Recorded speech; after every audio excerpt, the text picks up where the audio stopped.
Амансыңдар ма балаларым? Бүгін аптаның қай күні? Ертек тыңдауға келдіңдер ма? Ондай болса мен сендерге ертегілерімді айтып берейін. Сендерге бүгін қызықты ертегі алып келдім. Балапан деген. Бір өзеннің жағасында бір үйшік болыпты. Оның ішінде бір тауық өмір сүріпті. Тауық 12 балапан басып жатыр екен. Сөйтіп балапандың тек қана 10 жұмыртқадан тек қана 10 балапан шығады. 2 жұмыртқа әлі жарылмайды. Тауық 10 балапанын естіріп өзен жағасына кетеді. Өзен жағасына кеткен кезде бір жұмыртқаның іші тырс деп бір балапан шығады. Жұмыртқа жарылып бір балапан шығады. Балапан анасын іздеп ары қарайды, бері қарайды. Анасын таба алмайды. Сөйтіп балапан өзін анасын іздеуге жолға шығады. Жолда өзен жағасымен келе жатса, бір сиырды көреді.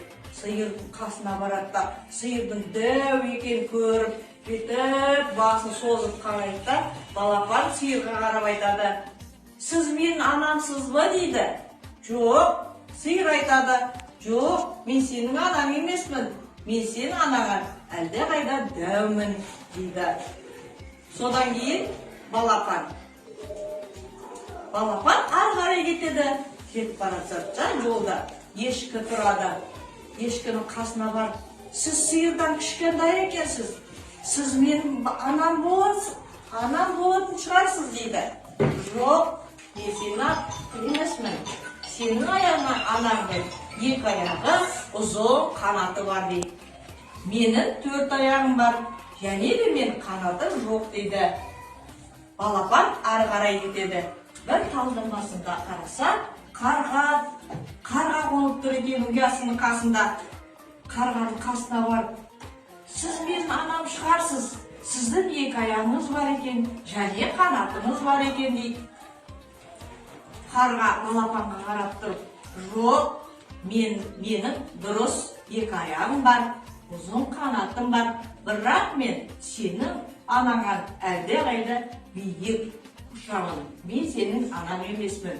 Балапан, сен анау өзеннің жағасына барып қара, сояқтан табылады сені анаң."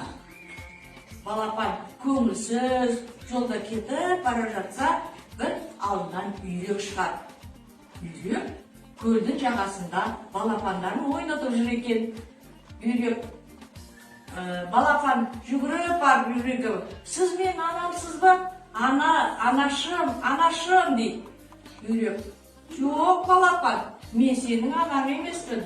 Сенің анаң мен сияқты кар деп айтпайды" дейді.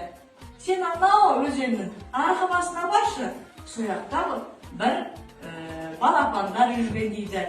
"Сенің анаң кукареку деп айтады" дейді. Балапан сояққа қарай жүгіріп кетеді. Барса, шынымен де біреу "Кукареку, кукареку" деп айқайлап тұр екен. Балапан қуанып кетіп: "Анашым" деп жүгіріп барады.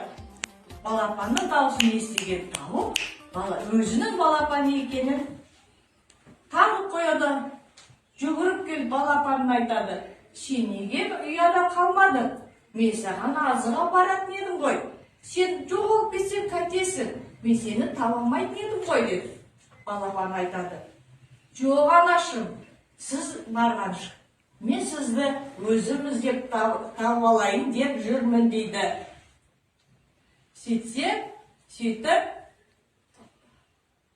Сөйтіп тауық балапанын тауып алады. Көрдіңдер ме балалар? Балапан кішкентай болса да өзін анасын тауып алды. Қызық екен? Сендер аналарыңды жақсы көресіңдер ма? Ендігіші осымен ертегім бітті. Келесі ертеге қош сау болыңдар.